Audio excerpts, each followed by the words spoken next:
sejam todos bem-vindos ao nosso canal Nutrição em Pauta, Diálogo Saudável. E nesse espaço aqui a gente sempre conversa um pouco e traz assuntos relacionados à alimentação e nutrição. E hoje eu trago uma convidada muito especial, que é uma nutricionista e psicóloga, que é a doutora Andréa Romero, e vou passar a palavra para ela rapidamente se apresentar e depois vamos entrar num assunto bem interessante que envolve a nutrição de forma talvez indireta para algumas pessoas, né, Andréia, mas que tem uma importância muito grande. Então, vou passar a palavra para você e você apresenta o tema que a gente vai trabalhar hoje. Tá certo, então, Raquel. Muito obrigada. Queria agradecer o convite de estar aqui com vocês neste canal. Como a Raquel falou, eu sou nutricionista há mais de 30 anos, né? E há uns 10 anos eu resolvi fazer uma transição de carreira, porque eu trabalhava muito com transtornos alimentares, e aí eu também fiz a graduação de psicologia, né? E hoje eu atuo como psicóloga, comportamental, ajudando as pessoas nessa área. Eu tenho muitos pacientes na área de nutrição ainda, né? Até por conta de ter sido nutricionista há tanto tempo, né? E hoje eu vou falar para vocês sobre um tema que a gente acaba não estudando na nutrição, que é a comunicação não violenta. Muitas vezes a gente estuda a comunicação, né? Mas a gente não estuda a comunicação não violenta, que é uma forma empática, né? Da gente estar transformando as relações no consultório, né? Uma forma diferente de construir confiança e colaboração com os nossos pacientes. Então, vai ser esse tema que eu vou estar falando para vocês hoje.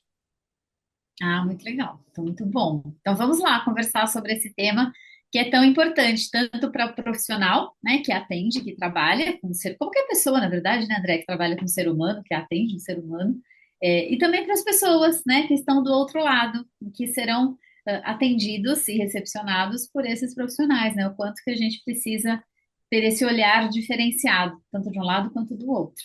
Então, Exatamente. vamos lá. E aí você vai me dizer agora o que que seria é, essa abordagem, o que que seria essa comunicação aí não verbal. Vamos lá começar explicando isso para as pessoas entenderem É. aqui do que Não, se não é trata. não verbal, é não violenta, né? Não violenta, desculpa, Isso. não violenta. Então, assim, ele é um modelo que foi criado por um autor chamado Marshall Rosenberg, né? E ele tem como base uma escuta profunda, né?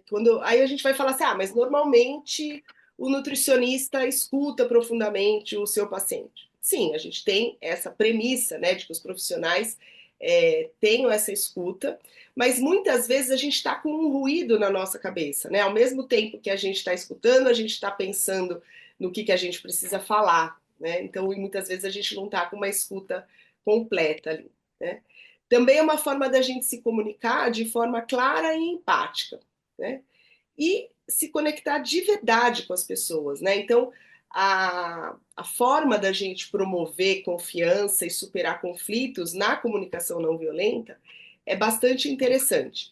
E aí a gente pode pensar em duas formas de comunicação, né? A gente ensinando o nosso paciente a se comunicar com as pessoas que ele precisa se comunicar e também a gente se comunicando com ele, né? Porque muitas vezes um paciente, por exemplo, quando entra em dieta, ele tem uma resistência da família, ele tem uma resistência das pessoas que estão em volta dele, e muitas vezes ele se torna agressivo para falar com essas pessoas, né? Então, se eu uso a comunicação não violenta com o meu paciente, de uma certa forma, eu já estou modelando ele para que ele aprenda também a usar essa comunicação com as pessoas do cotidiano dele.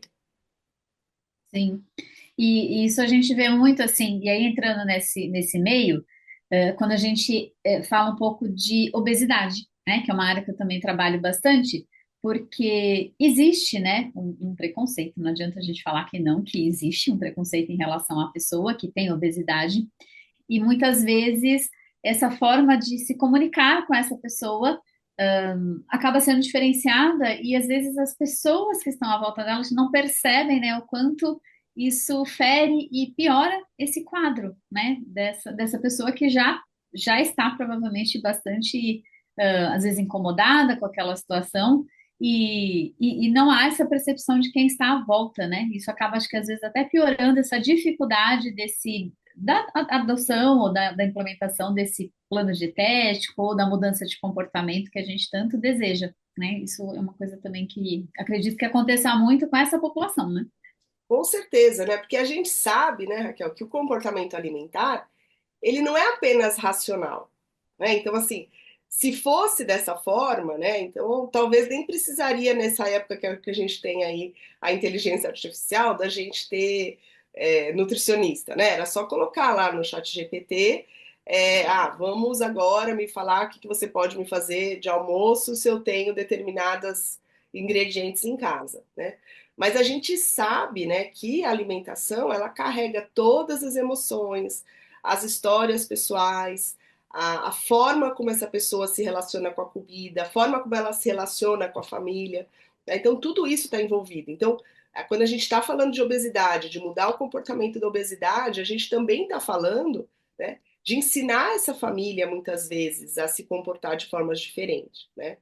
E na comunicação não violenta, a gente tenta, né, com o paciente, escutar sem julgamento, e isso é extremamente importante, porque muitas vezes o paciente chega com histórias muito tristes, ele chega com coisas que eles estão fazendo que são, por exemplo, né, então fala assim, estão comendo compulsivamente, então às vezes eles têm vergonha de nos contar que comeram determinada quantidade de alimento, né? Então, se eles têm a confiança de que a gente vai escutar eles sem julgamento, isso facilita com que eles se abram e a gente possa entender a gravidade do problema, né? Eu lembro uma vez que eu estava ainda quando eu era supervisora de estágio, e aí o aluno escreveu no prontuário, né, que o paciente comia uma barra de chocolate. E aí, eu, quando fui fazer a conversa com o paciente, eu perguntei, você come uma barra, aquela de 30 gramas ou aquela de 200? Na época era, né? E ela falou, não, eu como aquela de 1 quilo, né? Então, assim, se a gente está com uma questão de julgamento, ele não, ele vai. Eu até errei, né, de fazer a pergunta já falando duas possibilidades, mas era aquela que estava mais comum no supermercado, que as pessoas mais consumiam de uma forma, né, mesmo que fale, consumo 3, 4 barras de 200 gramas, tudo bem, mas a gente não está acostumado a falar, você comprar uma barra de 1 quilo, né? Então, se a gente escuta sem julgamento, a gente pode fazer com que a gente tenha muito mais informações desse paciente, né? E dessa forma a gente acaba promovendo um acolhimento, né, e uma construção colaborativa, né? E de qualquer forma a gente acaba facilitando que as mudanças na vida do paciente sejam sustentáveis, né? Então, porque muitas vezes ele vem assim, eu sou um desastre, eu não consigo parar de comer besteira, e aí ele começa a se julgar muito, né? E quando a gente vai para um diálogo, né, com essa intenção, a gente pode ampliar, né? Então, o paciente chega falando que é um desastre, a gente fala, olha, eu estou vendo que você está se sentindo frustrado, né? Eu sei que você quer mudar, eu estou percebendo que está sendo difícil, né? Você sabe como começar? Né? No que realmente eu posso te ajudar agora? Porque você sabe, você já deve ter recebido pacientes que você deve ser a quarta, quinta nutricionista na vida deles, né? Sim, E sim. aí às vezes eles falam, o que você vai poder fazer de diferente por mim? Eu já sei o que eu tenho que fazer, só que eu não estou conseguindo fazer. Exatamente. E às vezes é interessante isso, porque às vezes a pessoa ela busca vários profissionais, e muitos desses profissionais acabam não tendo esse olhar, né, e simplesmente são extremamente técnicos, né, em relação à orientação, simplesmente olhar a parte da nutrição em si, né, dos números de calorias, do que vai colocar no papel. E nós sabemos que, obviamente, se aquilo for colocado em prática para a grande maioria das pessoas, tem as exceções sempre, mas para a grande maioria das pessoas, se ela seguir aquilo que está aqui, aquilo ali plenamente, 100% durante vários dias, vai ter o resultado talvez que ela deseje. E aí é interessante porque a pessoa chega para a gente assim, eu já passei com o nutricionista X, Y, Z, o nutricionista era ótima, ou o profissional era ótimo, fui eu que não consegui seguir aquela orientação. Então, é sempre com essa, exatamente com essa carga de culpa, né, André? Então, assim, o profissional que não tem esse olhar, que passa aquela orientação para ele e a pessoa vai seguir aquilo ali à risca e não vai durar, porque a gente sabe que isso não é saudável, né? E nem é saudável, eu diria que isso não é uma nutrição saudável.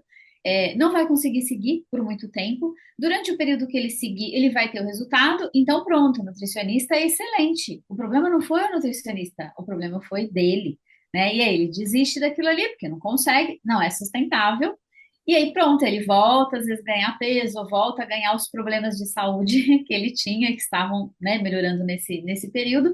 E aí quando chega pra gente é isso, né? Então assim, ele não consegue, o problema é sempre dele. Então piora um pouco a situação, né? Porque ele carrega sempre essa culpa e essa sensação de que não vai conseguir, né? Que isso Exatamente. vai ser abandonado. E é difícil, né, você desmistificar isso, tirar isso da cabeça da pessoa, e fazer ela entender que a nutrição, exatamente, trabalha junto com o comportamento. Então, às vezes, quando a pessoa chega para mim, eu não consegui seguir a orientação, eu segui, teve uma essa semana até que comentou, né? Eu segui 80% do que a gente combinou e 20% não. Eu falei, nossa, 80% tá perfeito. Eu falei, se Ótimo, você né? me dissesse que você tivesse seguido 100%, eu diria que teria alguma coisa errada. Porque, assim, ninguém é 100% em nada, e não é para ser, né? Então, é isso que a gente tem que trabalhar, e a pessoa fica menos na defensiva, né? Isso é Com importante certeza, também. com certeza. É. E é interessante, Raquel, quando a gente pensa em comunicação não violenta, eu vou estar falando de alguns exemplos, né, que a gente pode se comunicar com o paciente. Mas se a gente pensar, os nossos diálogos mais poderosos são os nossos diálogos internos, né, que são aquilo que a Uhum. gente diz para a gente mesmo sobre a gente. Então, se a gente começa a estar oferecendo uma forma de comunicação mais compassiva com o paciente, ele vai poder aprender a ter uma forma de comunicação mais compassiva com ele mesmo. No Uhum. exemplo que você falou dessa paciente, né? Então, ela estava achando que 80% era pouco, né? E de repente ela começa a perceber que quando você tem esse acolhimento e essa fala, que 80% foi muito legal. Né? Então ela vai conseguir se reforçar, dizendo: olha, se 80% foi bom, se eu subir mais para 85%, vai ser excelente, né? E não buscar aquela perfeição, porque a perfeição ela não vai conseguir, vai se frustrar. E aí acontece da pessoa fazer o que a gente fala, né? Que é chutar o balde, já que eu não consigo fazer 100%, eu vou chutar o balde e comer tudo que eu quiser, né? Então, isso Exatamente. é uma questão muito importante, a gente entender que os nossos diálogos internos também podem ser modificados quando a gente aprende a conversar com o mundo de forma diferente, né? A comunicação não violenta, ela é usada em acordos de, por exemplo, né, em acordos de guerra, né, em formas de comunicação, assim, em situações extremas, né? Então, a gente é usada também, por exemplo, né, em casamentos, em relacionamentos. Então, assim, você tem comunicação não violenta para casais, comunicação não violenta para os pais em relação aos filhos. Então, assim, é bem nichado, dá para você poder fazer dessa forma, né? Uhum. Mas vocês vão entender que, na verdade, a comunicação não violenta ela tem quatro componentes. Então, eu vou falar dos componentes de forma geral, depois eu vou exemplificando cada um deles. Então, primeiro componente da comunicação não violenta é a observação. Né? O segundo é o sentimento. Né? E aqui para o Marshall, o sentimento ele vai poder ser não só expressão, por exemplo, de raiva, medo, tristeza, mas frustração.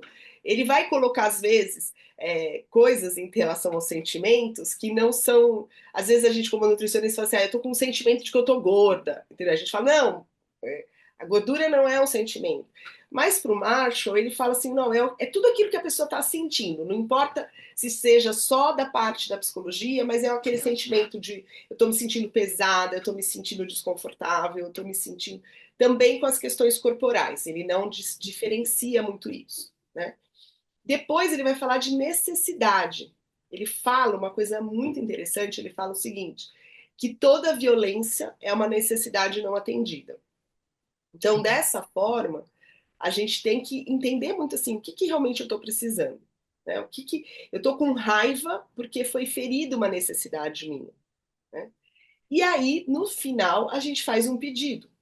E quando a gente faz um pedido, a gente tem noção de que esse pedido pode ser atendido ou não. Né? A gente não pode simplesmente usar a comunicação não violenta como uma forma de manipular e falar, não, eu estou fazendo tudo certinho porque o meu pedido no final vai ser atendido. Não, aí a outra pessoa, ela também vai poder responder dessa seguinte forma, né? Olha, eu estou fazendo uma observação, que esse pedido é importante para você. Neste momento está violando alguma coisa minha de sentimento, eu também tenho essa necessidade. E aí ela faz um outro pedido, e aí você amplia o diálogo. Porque aí a resposta não é só sim ou não, né? Ela é realmente uma abertura de possibilidades na vida da pessoa. Sim. É interessante assim que essa comunicação, né? Eu acho que, eu não sei, a impressão que a gente tem é que, vou pensar dentro da família, que é o que você comentou, às vezes a pessoa tá ali, né, pensando na questão da alimentação, tentando mudar os seus hábitos alimentares, o seu comportamento, e o que que a gente percebe? Isso na prática é comum a gente identificar o quanto que o familiar que está ali em volta dela, a pessoa que ela convive, parece que tem um peso muito maior nessa questão dessa comunicação, não é? E parece que o cuidado, a falta de cuidado de como se comunica com essa pessoa é maior, né? Eu não sei, parece que essa questão da convivência ou da proximidade dá liberdade para que os familiares possam falar o que quiser, né, dessa pessoa, do que ela tá fazendo, do que ela tá mudando, e às vezes de uma forma, uma boa parte das vezes, negativa, né? Que é uma comunicação que seria violenta. E aí, o violenta que a gente fala aqui, né, André, não é usar agressão verbal no sentido de palavras de baixo calão, não é isso, né? É um outro contexto. O violento traz uma coisa muito maior, né, do que a agressão realmente propriamente dita, né?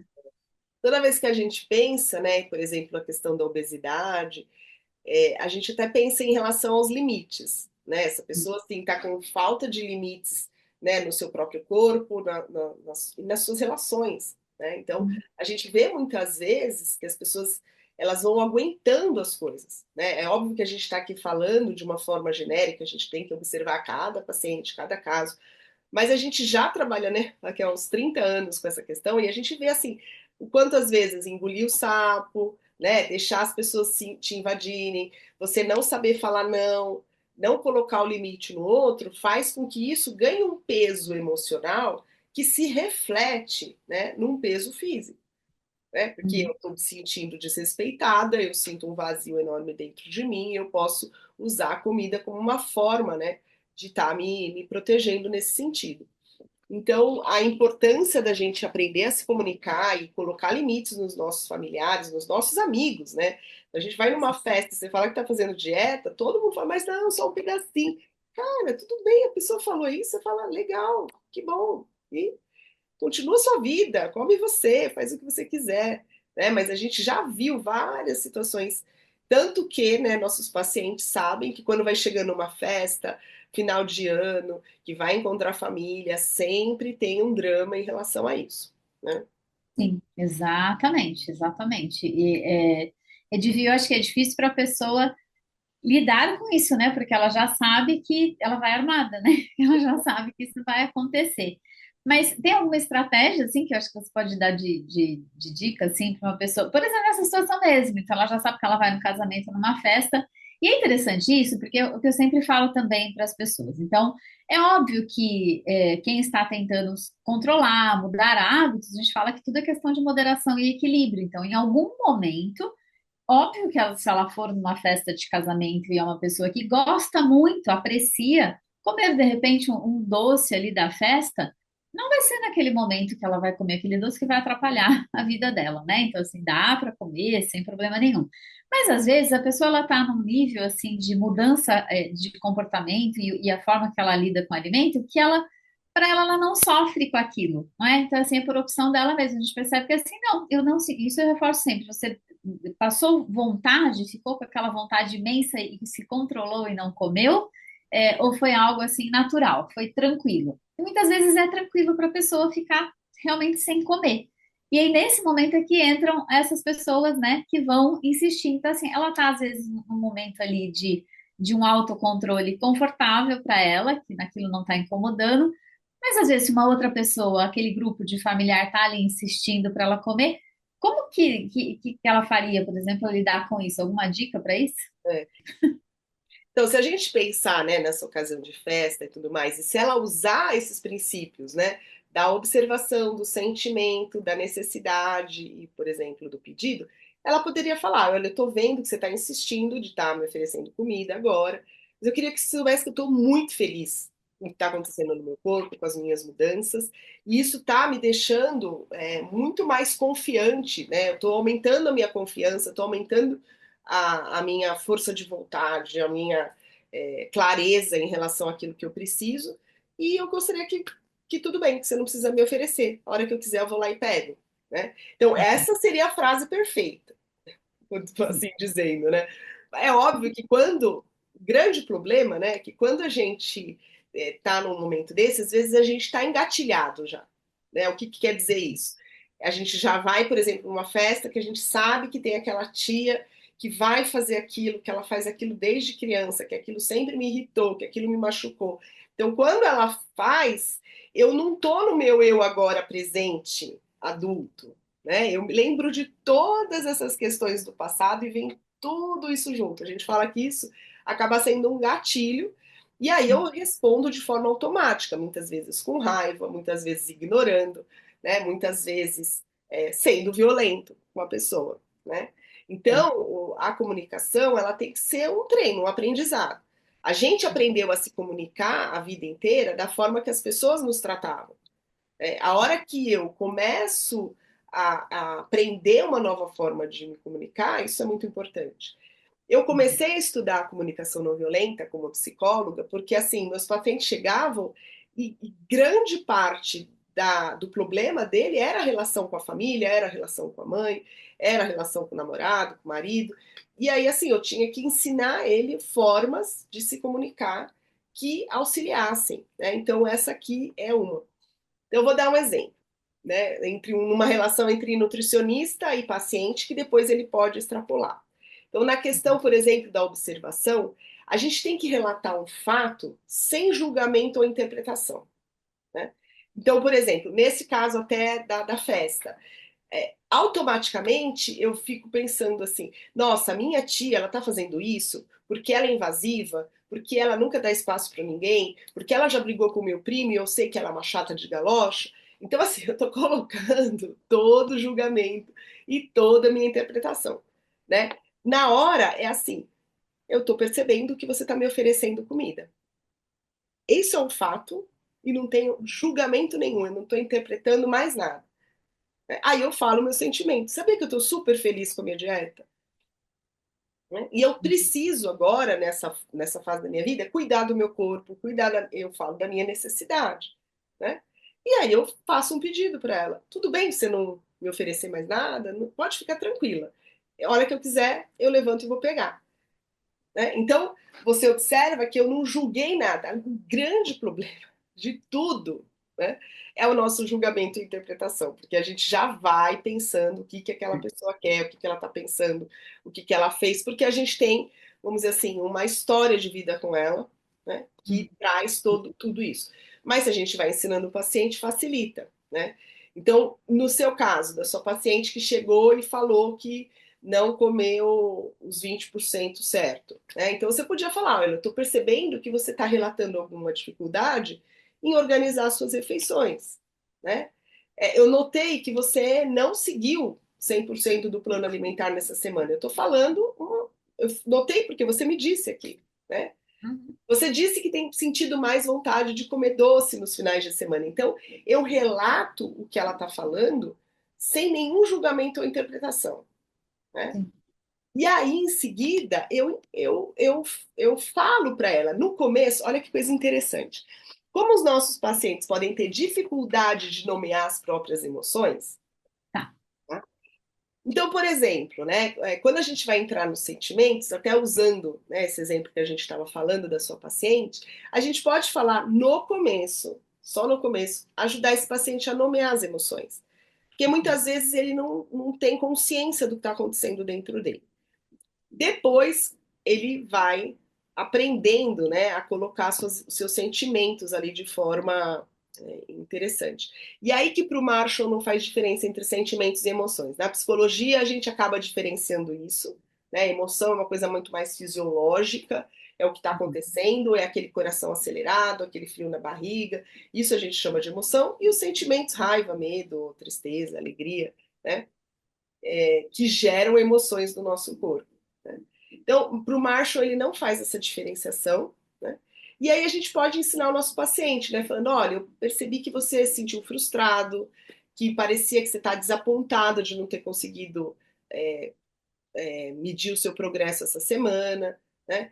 E aí a gente pode até checar, é isso mesmo que você está sentindo? Né? Como que você se sentiu? Para que a gente ajude ele a entrar em contato com o seu próprio corpo, que muitas vezes é uma dificuldade mesmo das pessoas que estão passando por essa transformação. Né? Depois a gente vai ver qual é a necessidade, né? Que é o que está por detrás do sentimento. Né? Uhum. Então, por exemplo, se a pessoa está se sentindo desmotivada, pode ser que ela precisava de mais apoio. Né? Então, será que você está precisando de mais apoio para começar? Né? Pode ser que ela esteja precisando de mais flexibilidade, porque a gente colocou um plano alimentar que está mais engessado. Então, assim, será que você precisa de mais flexibilidade? Ao mesmo tempo, eu já vi pacientes que a gente oferece lá uma lista de substitutos e ele fala: não, eu prefiro que você coloque assim o que eu tenho que comer, porque eu não quero ficar pensando, eu quero saber que naquele dia. Então, a necessidade ali dele é de mais controle, né? E então, assim, a gente tem que olhar para aquele sentimento e o que está por detrás dessa necessidade, né? Para as pessoas que estão aqui nos ouvindo e tudo mais, saibam assim que se você der uma procurada nas redes sociais, nos livros do Marshall, tal, mas mesmo nas redes sociais existe uma lista, né, que o Marshall faz tanto de necessidades quanto de sentimentos. Então, às vezes, isso é importante, de repente, a gente ter uma colinha ali de saber, nossa, isso aqui é uma necessidade, não sabia, né? Então, é uma coisa interessante da gente entender, né? E depois que a gente tiver o nosso sentimento, a nossa necessidade, aí eu faço um pedido, que seria uma ação clara, sem impor obrigação ou culpa, né? Então, por exemplo, a gente como nutricionista, no seu caso, né, o paciente falou dos 80 a 20%, aí você pode falar, você gostaria de tentar um acompanhamento mais frequente? Né? Você gostaria de tentar organizar ao menos uma refeição no final de semana? Então, se você fala que no final de semana todas as refeições ela faz fora da dieta, então a gente oferece, né? A gente pode planejar uma sugestão mais prática para você começar essa semana, né? E até coisas mais amplas, né? O que realmente eu posso te ajudar, né? O que você Sim, precisa de mim nesse momento? Né? exatamente. É até interessante porque é o que você falou, algumas pessoas, é tão individual, né, a necessidade de cada um, que algumas pessoas precisam dessa história de tudo muito certinho, da balança, né? E eu reforço, eu não sou muito a favor dessas coisas extremamente rigorosas, né? Eu acho que isso dura pouco na vida das pessoas, né? Ficar ali preso a uma balança, por exemplo, ao tempo todo pesando tudo que come, né? Mas muita gente precisa, e até relata que no começo isso é algo que ajuda, né? Ter ali aquele controle, e eu acho que isso talvez dê uma sensação de segurança. E depois que a pessoa, eu acho que já entendeu que ela consegue manter aquele ritmo de alimentação e não necessariamente precisa mais da balança, ela se solta, né, e consegue seguir depois. E outras pessoas, eu acho que a balança tem um efeito contrário, né? Acaba gerando uma ansiedade maior, porque parece que medindo ali, né, no que ela vai consumir, no que ela vai pesar, aquilo fica sempre com aquela sensação de que ela tem que estar se autocontrolando o tempo inteiro, então isso gera mais ansiedade, acaba não sendo, acho que, tão benéfico. Então, é entender a necessidade de cada um mesmo que precisa. Até tem uma pessoa que eu até atendo que ela precisa, realmente, desse suporte que você comentou, com ela tem que ser uma coisa muito próxima, ela precisa me mandar, às vezes, foto do que ela está comendo.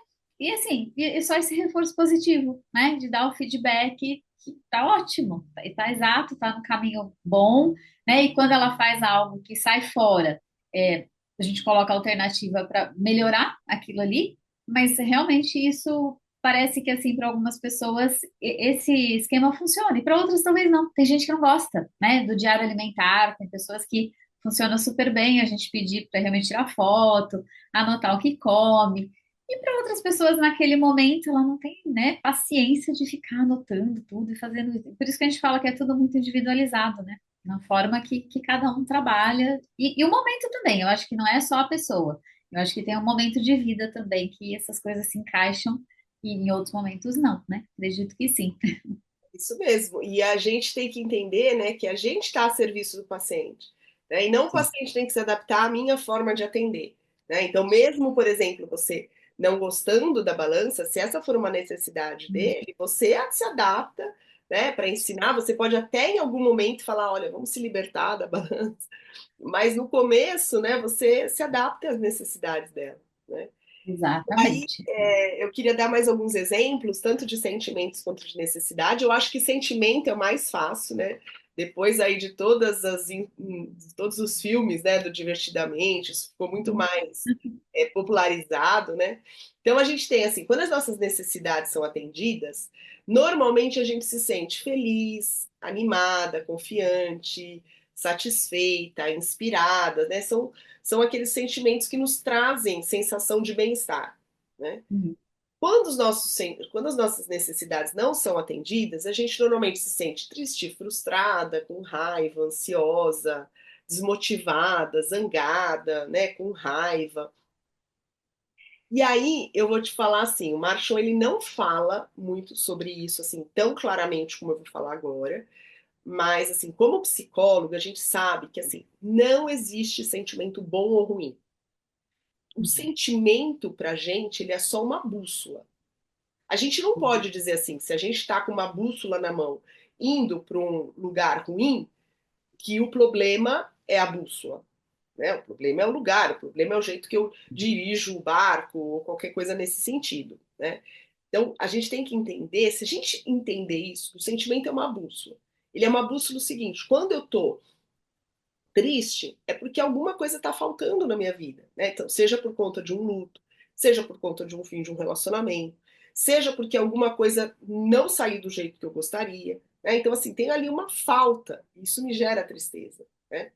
Quando eu tô com raiva, observe, muitas vezes a raiva é quando os nossos limites e valores foram transgredidos. Alguém nos invadiu, alguém fez alguma coisa que era contra os nossos valores, né?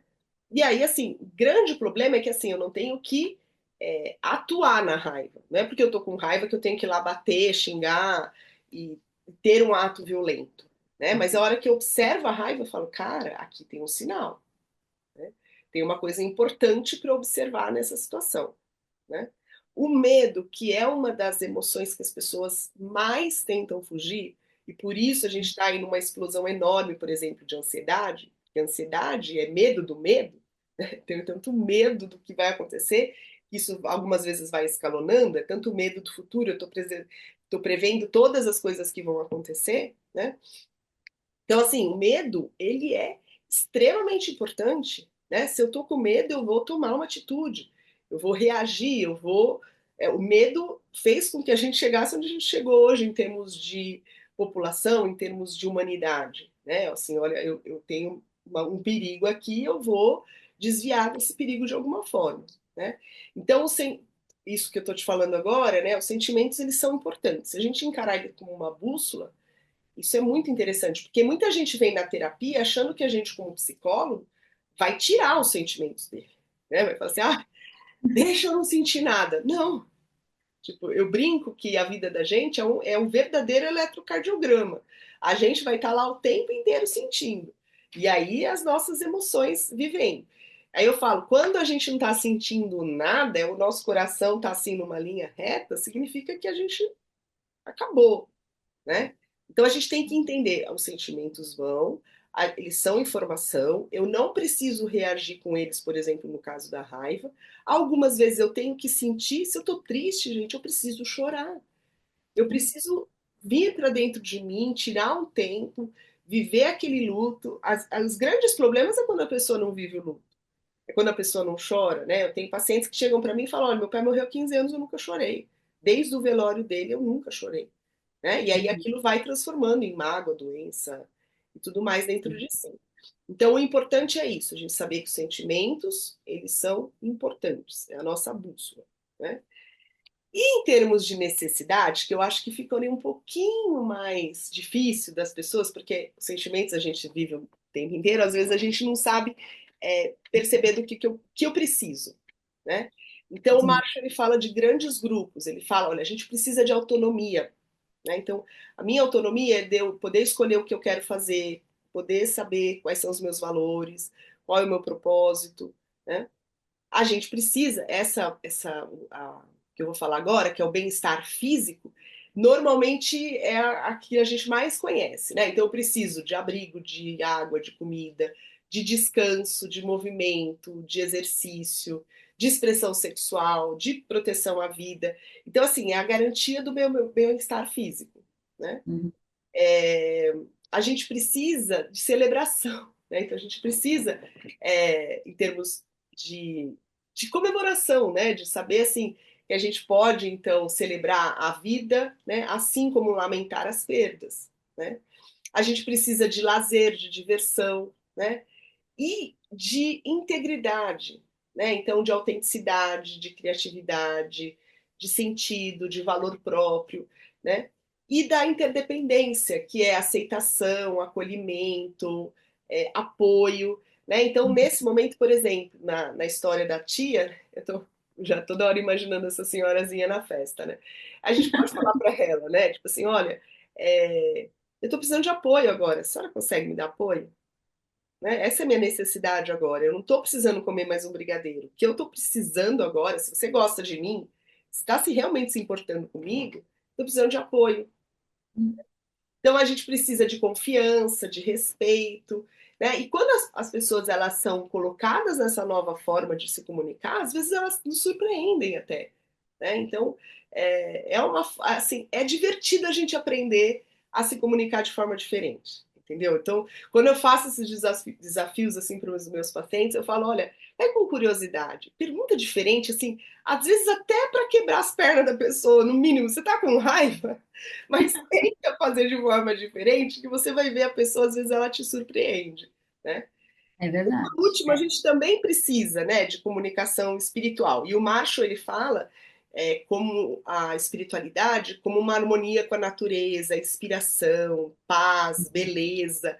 Então, ele define a espiritualidade de uma forma que não tem nada a ver com a religiosidade, né? Mas ele fala que isso são necessidades humanas universais. Sim, sim, exatamente. É, assim, a gente fala muito da questão da alimentação, da nutrição, mas a gente não pode, essas coisas elas andam juntas, né? Então não tem jeito, assim, se a pessoa ela não vive isso, ela não tem esse olhar para esse outro contexto que sai fora ali do, né, da comida no prato, a pessoa a gente não tem dimensão o quanto tudo que está à volta dela interfere naquilo que ela está colocando no prato, na velocidade com que ela come, no prazer com que ela sente em comer, na quantidade que ela está comendo. Né? E às vezes parece besteira isso, André, mas a gente fala muito disso, né? Eu, como nutricionista, as pessoas às vezes não fazem muito essa relação. E assim, o quanto que é importante, às vezes, você sair e de repente sentar num banco e ouvir uma água ali correndo no rio, e isso de uma forma indireta, né, vai influenciar nas suas escolhas, na forma como você se comporta, incluindo a alimentação, que é algo que a gente faz todos os dias para viver, né? Não tem jeito, a gente tem que ficar conviver com ela. Mas é isso, é tudo conjunto, né? Essas coisas, a nossa vida é um conjunto. Não dá para a gente separar e numa caixinha só e pensar que a gente vai trabalhar, né, com aquela pessoa e atender e orientar só pensando naquilo ali. Claro que cada profissional dentro da sua área. Então, claro que a gente também tem um limite e aí um terapeuta, um psicólogo, enfim, é que vai se aprofundar um pouco mais nessas questões de comunicação. Mas minimamente, acho que se as pessoas começarem a parar para pensar o como que ela está sendo tratada e como que ela se posiciona, isso acaba dando um certo empoderamento, uma segurança para ela, né, das suas escolhas. Com certeza, isso é a base, né, da mudança verdadeira, né? Porque a mudança não é só eu seguir um novo cardápio, né? Eu me tratar diferente, eu cuidar do meu corpo de forma diferente, né? E por isso que muitas vezes, né, que a gente tem a melhor combinação possível, né, que é essa troca, às vezes, que a gente tem de pacientes e tudo mais, né? Na hora que você percebe que está com mais dificuldade em termos de lidar com todos esses sentimentos, que esses sentimentos estão transbordando na vida dela, né, a terapia faz muita importância. Né? E eu, atualmente, como eu não atendo como nutricionista, só como psicólogo, mesmo que as pessoas falem para mim, ah, mas você é nutricionista, eu falei, sim, mas eu não estou fazendo cálculo de dieta, eu não estou. Eu estou olhando para você de uma forma mais global atualmente, né? Então aí eu encaminho para o nutricionista e tudo mais, né? Mas eu queria dar mais um exemplo, né? Eu acho que assim, a gente tem essa questão de comer doces, né, de forma muito forte na vida dos nossos pacientes, né? Então, por exemplo, né, se um paciente chega para a gente falando, olha, eu comi muito chocolate ontem, eu estraguei tudo, né? Se a gente for usar a comunicação violenta nessa contrapartida, né, a gente poderia começar o diálogo, né? Olha, estou percebendo que você está me falando que você comeu chocolate. Não falei que ele estragou tudo, né? Aí eu falo, como que você se sentiu?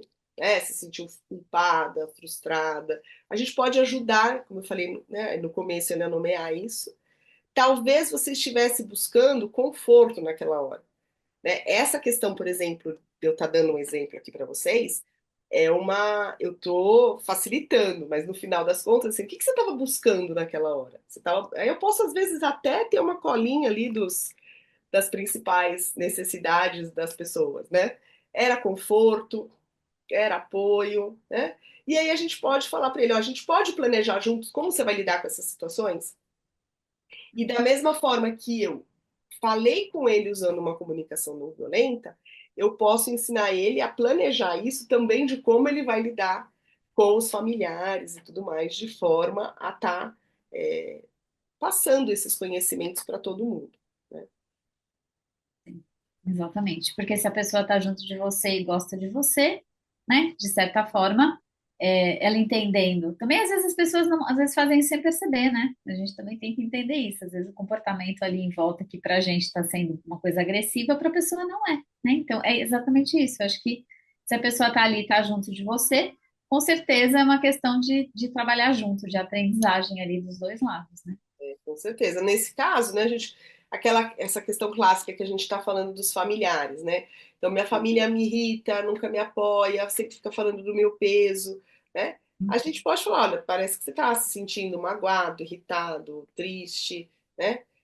Talvez você está precisando de espaço e respeito, né? A gente pode discutir formas de você responder ou lidar com essa situação, com essa pessoa, né? Aí você vai falar, nossa, mas você acha que isso é minha função como nutricionista? Sim, né? Porque muitas vezes esse tipo de questão não é uma questão terapêutica grave. É óbvio, né? Se a gente tiver questões muito importantes em termos de relacionamento desse paciente com a família, pode ser o caso de uma indicação de terapia. Mas nesse caso, sim, se a gente está falando de uma coisa muito específica da alimentação e tudo mais, a gente pode ir ensinando o paciente a estar se comunicando de uma melhor forma, né? Como a gente falou até agora. Exatamente. Ah, muito bom.